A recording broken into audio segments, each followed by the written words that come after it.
A paz do Senhor Jesus Cristo, que Deus abençoe a minha e a sua vida. Sou o Diácono Gabriel e estamos mais uma vez no canal Escola Bíblica. Seja muito bem-vindo ao canal.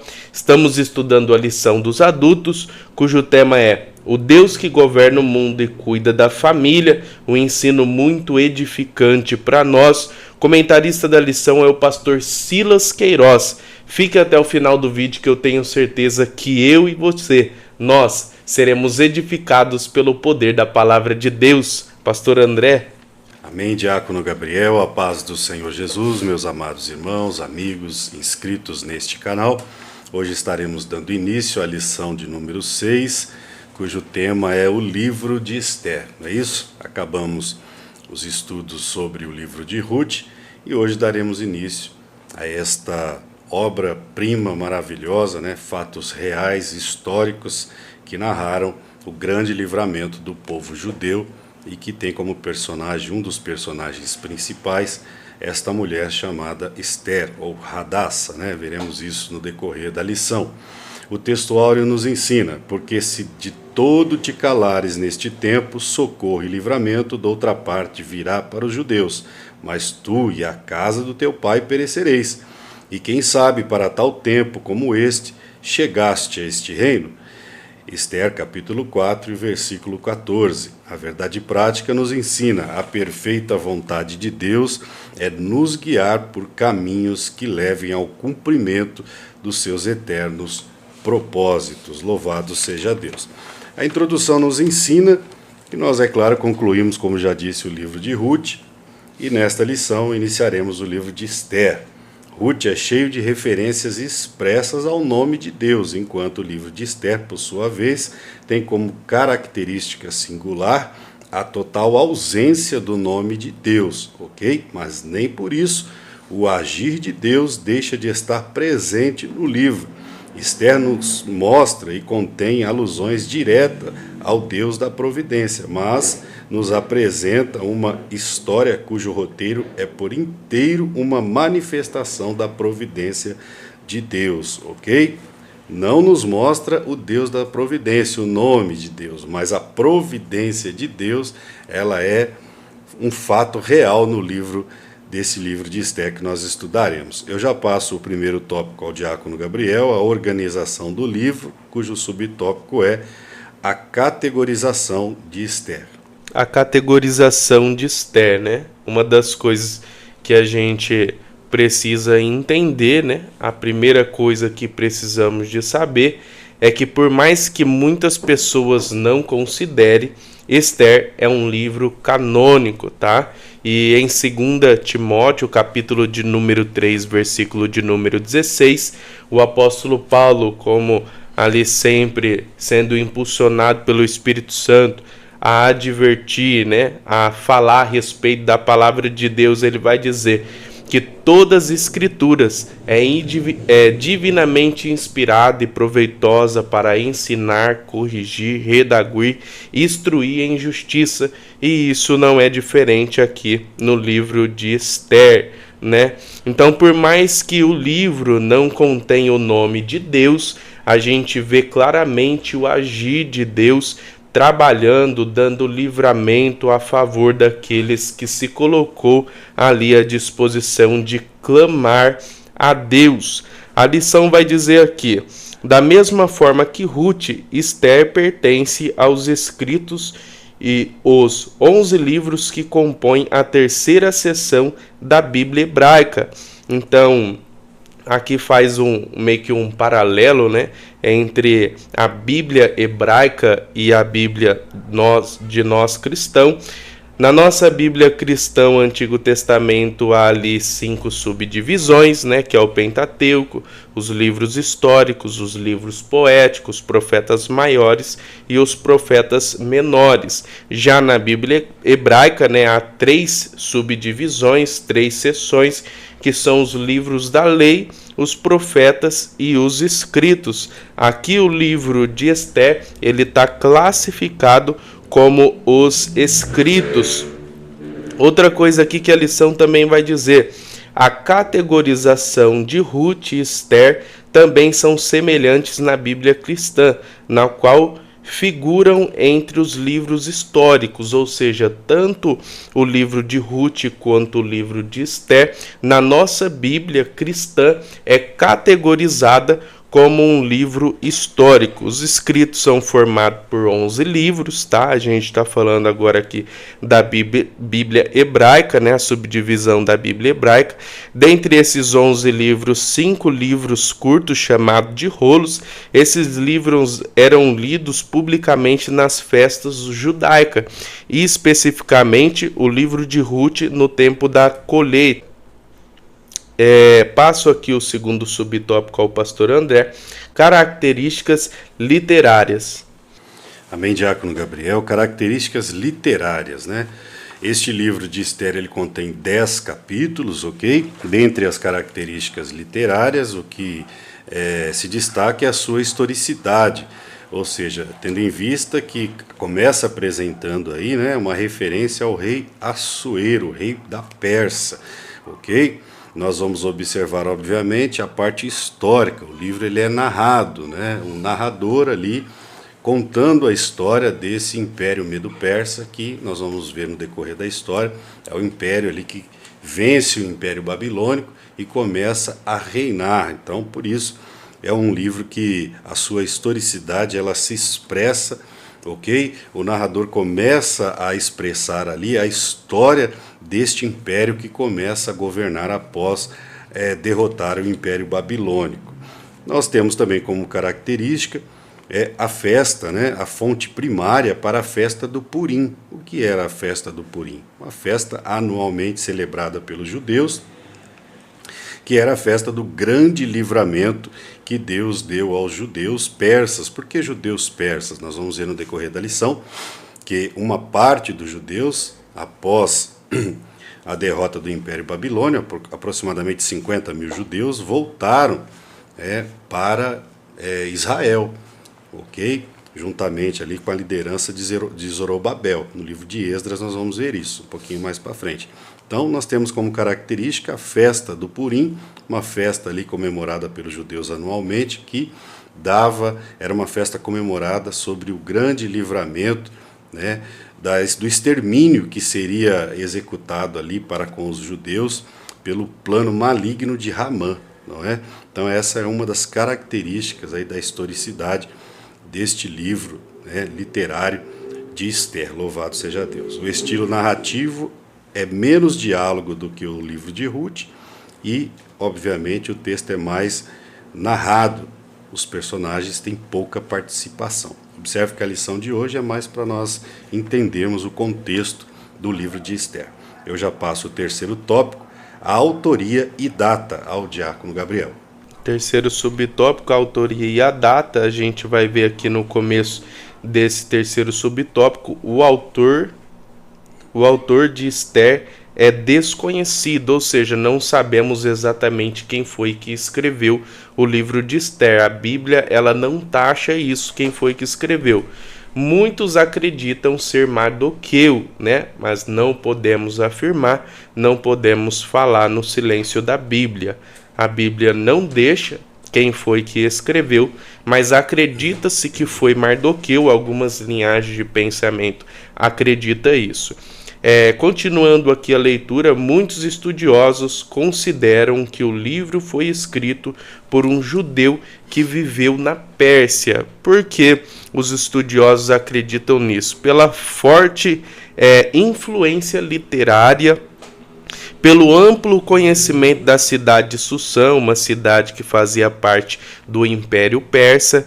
E analisando esses 10 capítulos, vemos que esse autor desconhecido tinha acesso a documentos importantes da Pérsia, tá? Então, por isso, esse é algum dos motivos que eles acreditam que foi um homem que tinha muita influência ali. Outra coisa que a lição também vai dizer: acredita-se que o livro seja datado ainda do século V antes de Cristo, por volta de 460 anos antes de Cristo, logo após a morte de Assuero, ocorrido em 465 a.C. Um dos fatos que contribui para a veracidade dessa data é que o autor usa palavras pérsia em meio ao hebraico, né? Levando em consideração que Alexandre o Grande tinha como mentor Aristóteles, e Aristóteles um certo dia chegou para ele e disse: vamos implantar a nossa cultura, vamos implantar a nossa língua nos povos a qual a gente domina, a fim de que esses povos venham ser cada dia mais dependentes da Grécia. Então, levando em consideração isso, eles acreditam que foi por volta de 465 anos, porque o Império da Grécia passou a dominar a partir de 330. Então eles acreditam que, se fosse no tempo em que Alexandre o Grande, rei da Grécia, havia dominado ali, eles acreditam que com certeza na forma literária iria ter ali, no caso, alguma influência grega, mas como não tem na literatura influência grega, só persa e hebraica, eles acreditam que foi esse ano, no ano de 465 anos, aproximadamente, depois de Cristo. Passo aqui o segundo subtópico, ou melhor, o segundo tópico ao pastor André, o contexto histórico. Primeiro subtópico, o povo hebreu no exílio. Glória a Deus, amém, Diácono Gabriel. Vamos ao segundo tópico, o povo hebreu no exílio, né? Mais uma vez aí destacando o contexto histórico. Nós sabemos que o povo de Deus está exilado na Babilônia, não é isso? E a profecia, ela vai se cumprir, liberada pelo profeta Jeremias, de que após 70 anos, o povo de Deus que foi parar neste exílio babilônico, mais uma vez, pela desobediência, depravação, né, espiritual e moral, foram cativos durante 70 anos, ou melhor, Deus usou o profeta Jeremias para profetizar que duraria 70 anos, e após este período o povo voltaria, regressaria à sua terra natal, a Israel, para dar continuidade ao processo, ao projeto de Deus, ok? A lição aqui ensina o povo hebreu no exílio. Para uma melhor compreensão do contexto histórico do livro de Ester, é importante mencionar o final do período da monarquia do povo hebreu, né? Então, a gente sabe que ali após a morte de Salomão, há uma divisão dos reinos, reino sul, reino norte. O reino norte é levado cativo para a Babilônia, o reino sul é levado cativo para a Síria, e após esses períodos nós vamos ter aí o fim da monarquia. Em 722 a.C. houve a queda do reino norte sobre os assírios, ok? Segunda Reis, capítulo 17, nos mostra isso, né? No ano 9 de Oséias, né? O rei Oséias reinou, governou por um período ali, né? O rei da Síria tomou Samaria e levou Israel cativo para a Síria, ok?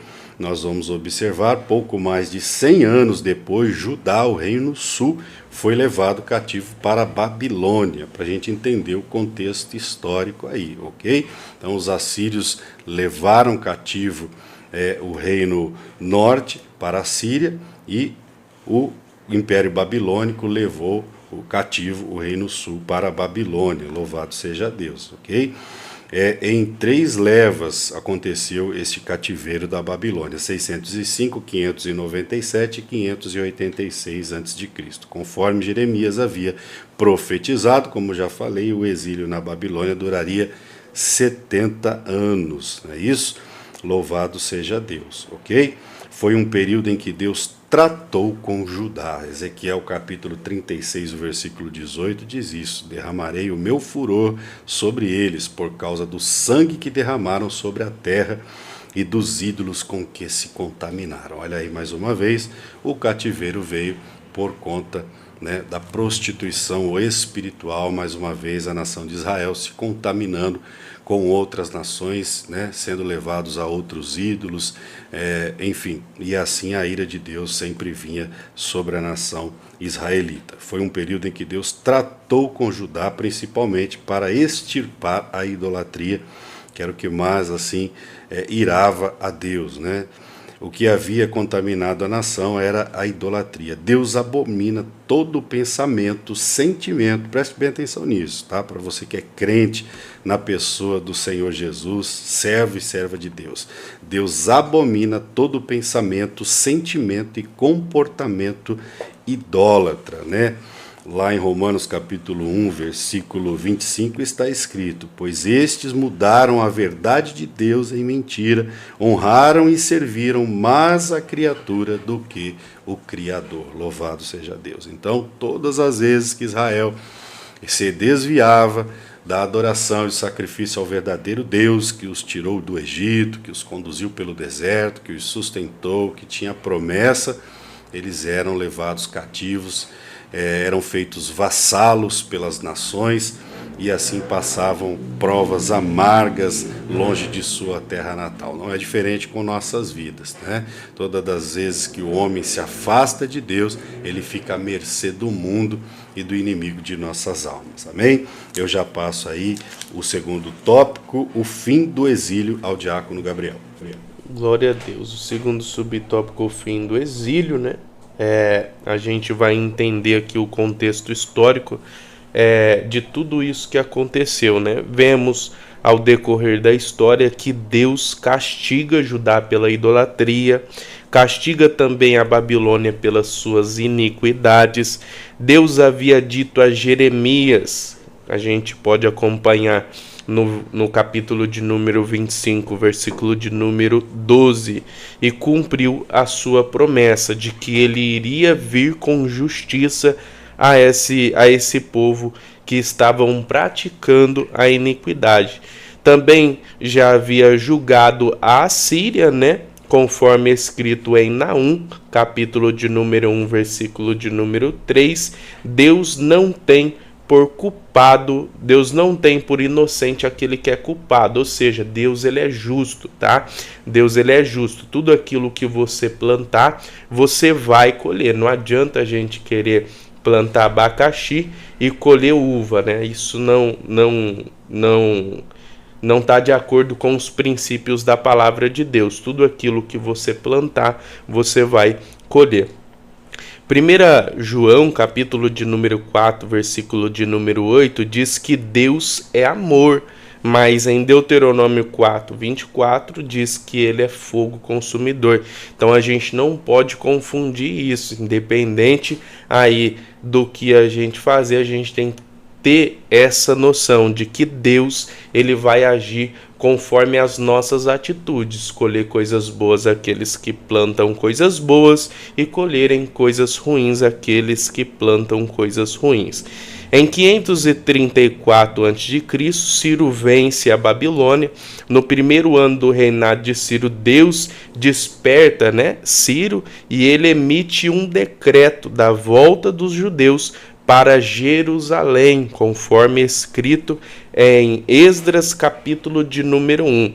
Daniel, contemporâneo de Ciro, né, quando descobre que o tempo de escravidão estava acabando, é bem interessante que Daniel, capítulo 9, versículo de número 3, diz que Daniel, né, no caso, eu dirigi o meu rosto ao Senhor, Deus, para buscar com oração, súplica, jejum e saco e cinzas. Daniel buscou a intervenção divina. A lição vai dizer, conforme na soberania divina, confiar, ou melhor dizendo, na soberania divina, buscando com humildade a intervenção de Deus em nosso favor. Então, de Gênesis a Apocalipse, a gente vai ver Deus ele intervindo, né, em favor daqueles que buscam ao Senhor. Daniel na cova dos leões, Sadraque, Mesaque e Abednego.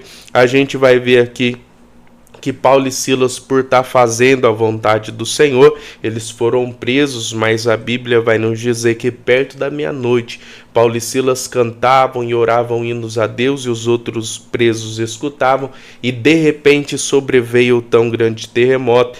Enfim, Deus ele agiu ali em favor daqueles que estavam fazendo a sua vontade. Por isso, nós que servimos a Cristo devemos acreditar na intervenção divina, porque Deus, ele está no controle. O salmista, no Salmo 113, ele vai dizer: quem é como o Senhor nosso Deus, que habita nas alturas, que se inclina para ver o que está no céu e na terra.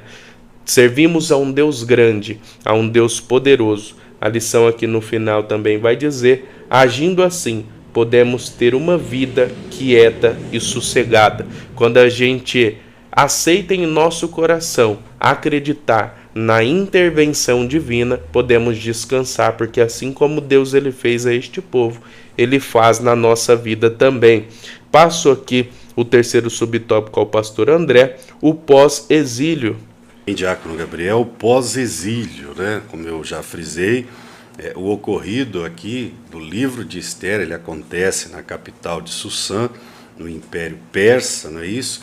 Pós-exílio babilônico, aonde este Império Persa vai derrotar o Império Babilônico e vai passar a governar, a ter o domínio das terras aonde o povo de Israel, o povo judeu, estava exilado, não é isso? Então o livro de Ester registra esses acontecimentos nesta capital agora de Sussã, né, do Império Persa, e o que vai acontecer é que havia já um decreto que liberava o povo para voltar a Israel, para voltar à sua terra natal, ok? E esse acontecimento do livro de Ester, ele vai acontecer entre a primeira vinda, a primeira remessa de um pouco do povo que voltou, como eu disse, já liderado por Zorobabel, e entre a segunda remessa do povo que voltou depois. Entre esse intervalo ocorreu ali os acontecimentos do livro de Ester. Vamos entender. Mesmo com o decreto de Ciro, havia aproximadamente 1 milhão de judeus que viviam na Babilônia, e quando Ciro decreta o retorno, né, dá o direito, ali até estava se cumprindo a profecia que Jeremias havia liberado, que após 70 anos o povo voltaria, sairia do exílio babilônico, não é isso? Então estima-se que mais ou menos 1 milhão de habitantes judeus viviam no Império Babilônico. Ciro baixa um decreto autorizando que o povo voltasse, né? Ciro, o Império Persa ali, por uma providência de Deus, libera o povo para retornar. Mas estima-se que 50 mil pessoas voltou para Israel, liderado por Zorobabel. E os demais, a maioria no caso, permaneceu, achou por melhor ficar ali, porque acharam mais cômodo, né? A lição diz assim: a maioria absoluta dos judeus decidiu pelo que lhes parecia ser mais cômodo permanecer nas cidades que ocupavam na Babilônia. Olha aí o perigo, né? Ali a gente pode entender que decretou-se configurou-se mais uma desobediência do povo, porque Deus havia dito que após o período de 70 anos eles poderiam voltar, seria o grande livramento de Deus. Mas aqui a lição diz que a maioria, havia mais de 1 milhão de pessoas aproximadamente, 50 mil volta, obedecendo a profecia que havia se cumprido, e a sua maioria prefere ficar ali no comodismo de suas casas, vivendo numa região pagã, com costumes pagãos, ou seja, configurou-se aí mais uma desobediência do povo de Deus, né, que vai lá na frente, como nós sabemos no livro de Ester, passar por um estreito terrível. Houve quase a extinção dos judeus aí, se não fosse o grande livramento do nosso Deus, não é isso? Somente cerca de 50 mil pessoas voltaram. Vamos entender, no segundo ano do reinado de Ciro, esse período da história é narrado no capítulo 1, né, até o capítulo 6 do livro de Esdras. Então, do capítulo 1 ao capítulo 6 do livro de Esdras, aconteceu a vinda desses 50 mil judeus liderados ali por Zorobabel. Quando você lê lá Esdras do 1 ao 6, você vai ver ali que uma remessa dos judeus estão vindo. Do capítulo 6 até o capítulo 7, há um intervalo de 60 anos. E nesse intervalo é que ocorre, né, esta questão do livro de Esther, onde os judeus ali tiveram a vida decretada, né, por uma trama de Hamã, que nós vamos ver no decorrer da lição. Foi neste período, entre o capítulo 6 e o capítulo 7 do livro de Esdras, para nós entendermos, período de 60 anos, que ocorre este acontecimento aí com esta maioria de judeus que ficaram lá na província de Sussã, né, no Império Medo-Persa, louvado seja Deus. Entre os capítulos 6, como eu disse, e 7, há um intervalo de aproximadamente 60 anos. É na segunda metade deste período que se passam os acontecimentos do livro de Esther. Então nós vamos entender que foi neste período da história, lá no livro de Esdras, que pelo fato da desobediência do povo judeu, de não sair, o decreto havia sido estabelecido por Ciro, permaneceram, e neste período, exatamente neste período, foi que ocorreu aí os acontecimentos, né, do livro de Esther, onde o povo judeu quase foi que, em sua totalidade, exterminado, não fosse assim o grande livramento que Deus havia de dá-los, ok? Eu já passo o terceiro tópico, o propósito e mensagem à providência divina ao diácono Gabriel. Glória a Deus. O primeiro subtópico aqui do terceiro tópico, a providência divina, diferentemente de outros impérios que impunham os seus deuses quando dominava algumas nações, o Império Persa não fazia dessa forma, tá? Eles dominavam os povos, eles propunham a paz, né? Eles colocavam ali a paz entre ele e os povos a qual eles dominavam, não faziam escravos, não colocavam julgos pesados, né, sobre o povo, não os propunha, deixavam, melhor dizendo, eles adorar os deuses a qual eles serviam. Então para eles estava bom, né? Para o povo de Israel estava bom, ali estava confortável, eles estavam ali na zona de conforto, né? Como o pastor André aqui também já citou, que para eles estavam tranquilo, né? Tava tudo bem, mas há um porém, né? A gente analisando a Bíblia Sagrada, a gente vai ver que em Êxodo capítulo de número 34, versículo de número 15, Deus ele vai dizer: não façais concertos com os moradores da terra, pois quando se prostituírem seguindo seus deuses, não induza vocês a comerem do seu sacrifício. Ou seja, a vontade de Deus sempre foi não se misturar, e ali eles estavam misturados, essa é a verdade. Porém, estava dando tudo certo, né? Estava dando tudo certo. Não é porque, né? Eu já abro um parênteses para trazer aqui para os nossos dias. Não é só porque as coisas estão dando certo na nossa vida que Deus ele está no controle, não é isso, pastor André? Provérbios capítulo de número 14, versículo de número 12, vai dizer, né? Salomão, cheio de Deus, há caminhos que ao homem parece direito, mas o fim deles são caminhos de morte. Às vezes você pode estar no trabalho, onde uma das suas obrigações é mentir, e você está ganhando dinheiro ali. Não é só porque você está ganhando dinheiro, não é só porque você está prosperando financeiramente que Deus ele está no controle. O crente ele tem que ter fé o suficiente para acreditar que, se ele não ser somente ouvinte, mas praticante da palavra, não precisa dele ir até a bênção. A Bíblia vai nos falar que a bênção corre, né, atrás daqueles que fazem a vontade do Senhor. Isaías capítulo de número 1, ou melhor, segue aqueles que fazem a vontade do Senhor, não corre, segue. Isaías capítulo de número 1, versículo 1 em diante, também vai dizer o próprio Deus, né? Isaías sendo impulsionado por Deus, ele vai dizer: se quiserdes e me ouvirdes, comerás do melhor dessa terra. Quando a gente lê Salmos capítulo de número 1, por exemplo, fala que aquele que não é também somente ouvinte, parafraseando com as minhas palavras, não é somente ouvinte, mas praticante, faz a vontade do Senhor, não anda na roda dos escarnecedores, será como a árvore plantada junto ao ribeiro, né, que dá o seu fruto na estação própria, ou seja, faz a vontade do Senhor. Amã tentou destruir o povo de Deus. tentou, mas não teve aí sucesso. O povo jejuou e Deus deu o grande livramento, né? Por mais que o povo, eles estavam na zona de conforto, eles se sentiam confortável estar ali numa nação estrangeira, preferiram ficar ali do que voltar para Jerusalém. O povo, ele se arrependeu, e quando lemos 2 Crônicas, capítulo de número 7, Salomão também ali na inauguração do templo, ele vai dizer ali, sendo impulsionado por Deus: e se o meu povo, que se chama pelo meu nome, se humilhar, orar, buscar a minha face e se converter dos seus maus caminhos, eu ouvirei do céu, perdoarei os seus pecados e sararei a sua terra. Então, esses homens, por mais que estavam fazendo contra os princípios da palavra de Deus, se arrependeram, e como o tema aqui vai dizer a providência divina, Deus, ele entrou com a providência e livrou o seu povo e deu vitória.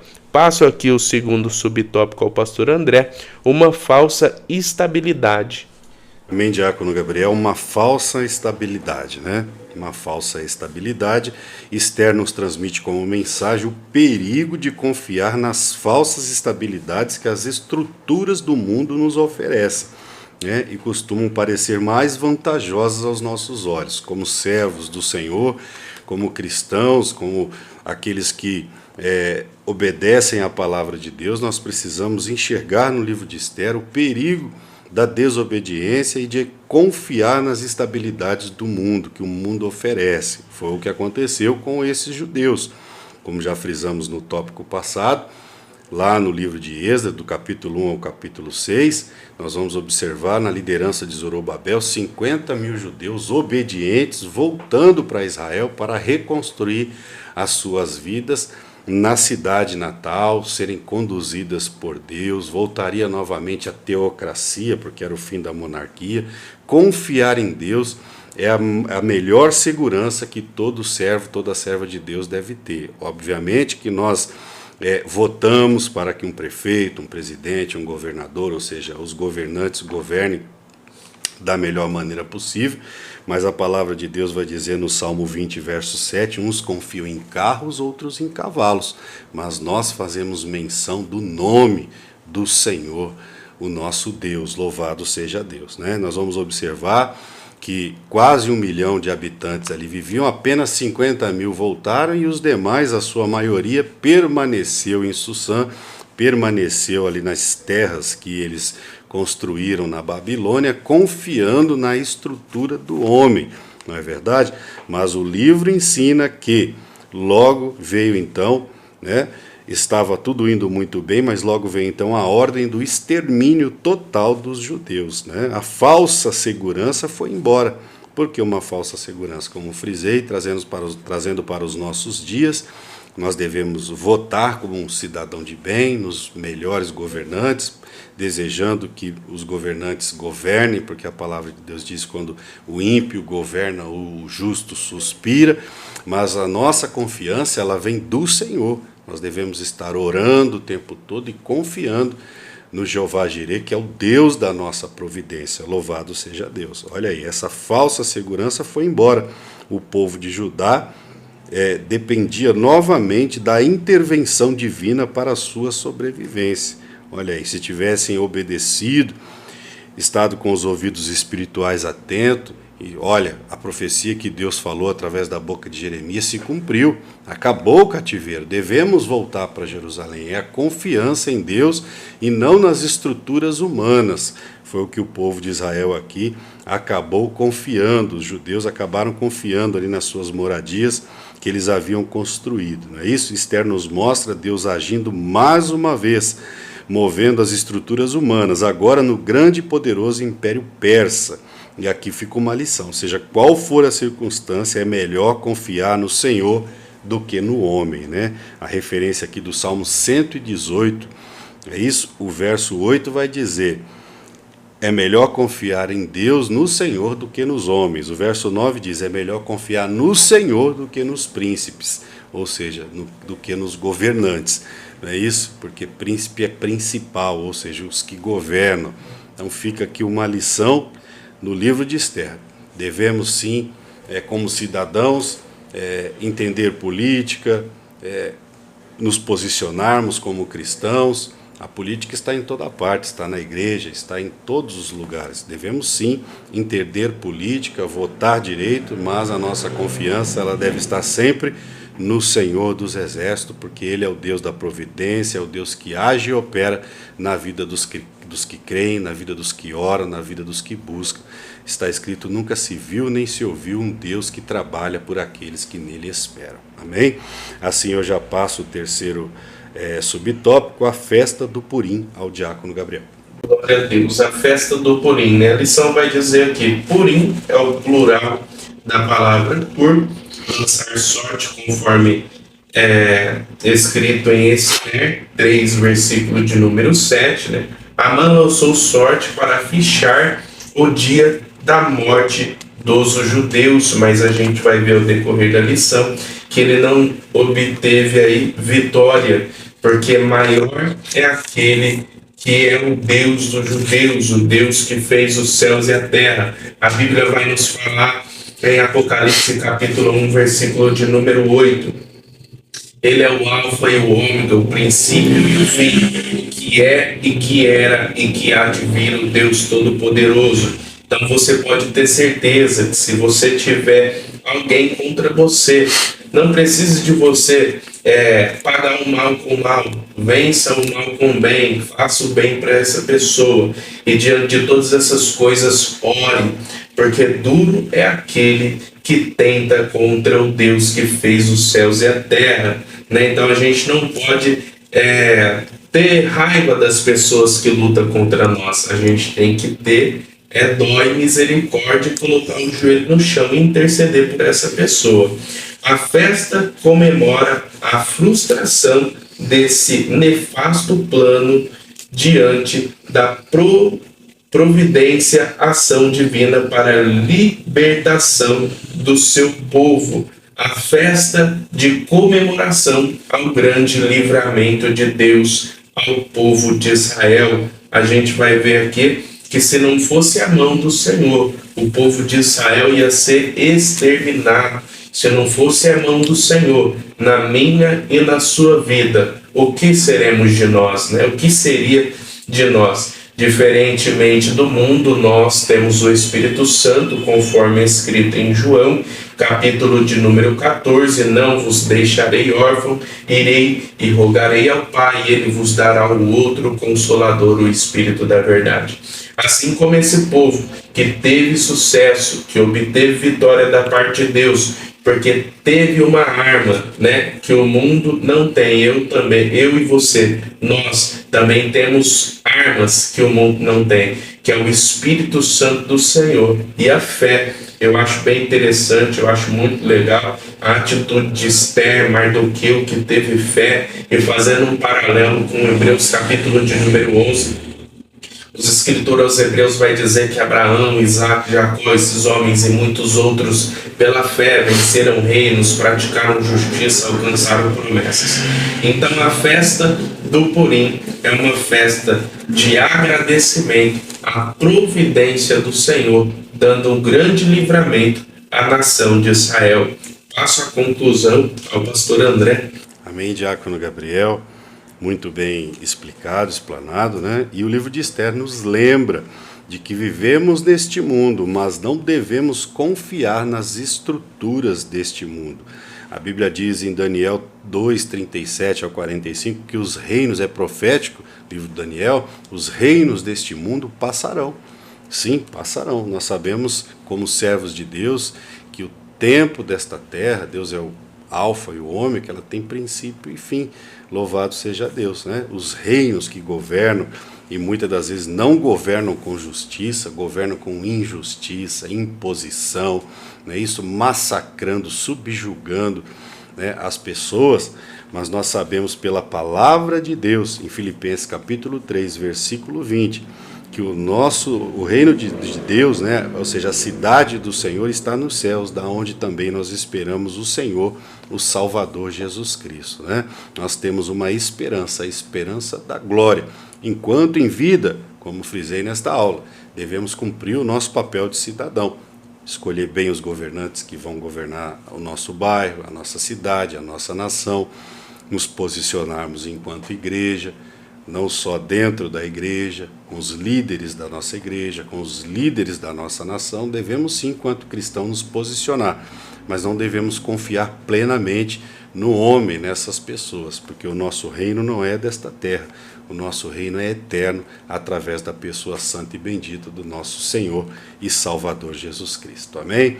Assim eu passo as considerações do nosso canal ao Diácono Gabriel, e esse canal que não é nosso, é do Senhor e é seu, que é membro dele também. Glória a Deus. Queria agradecer muito a Deus por essa oportunidade de estar aqui com você, juntamente com o pastor André. Não é fácil, né, pastor André? A gente estuda, a gente grava à noite, chega no outro dia, a gente edita o vídeo. Tudo isso para a honra e glória do nome do Senhor. Por isso eu te peço, em nome de Jesus, se inscreva no canal, ative o sininho, deixe o seu like, porque você fazendo isso, o YouTube entende que você está gostando do vídeo e indica para mais pessoas. Assim, o Evangelho é alcançado para mais pessoas e o nome do Senhor é glorificado cada dia mais por pequenas atitudes. Então se inscreva no canal, ative o sininho, deixe o seu like e que Deus te abençoe no nome de Jesus.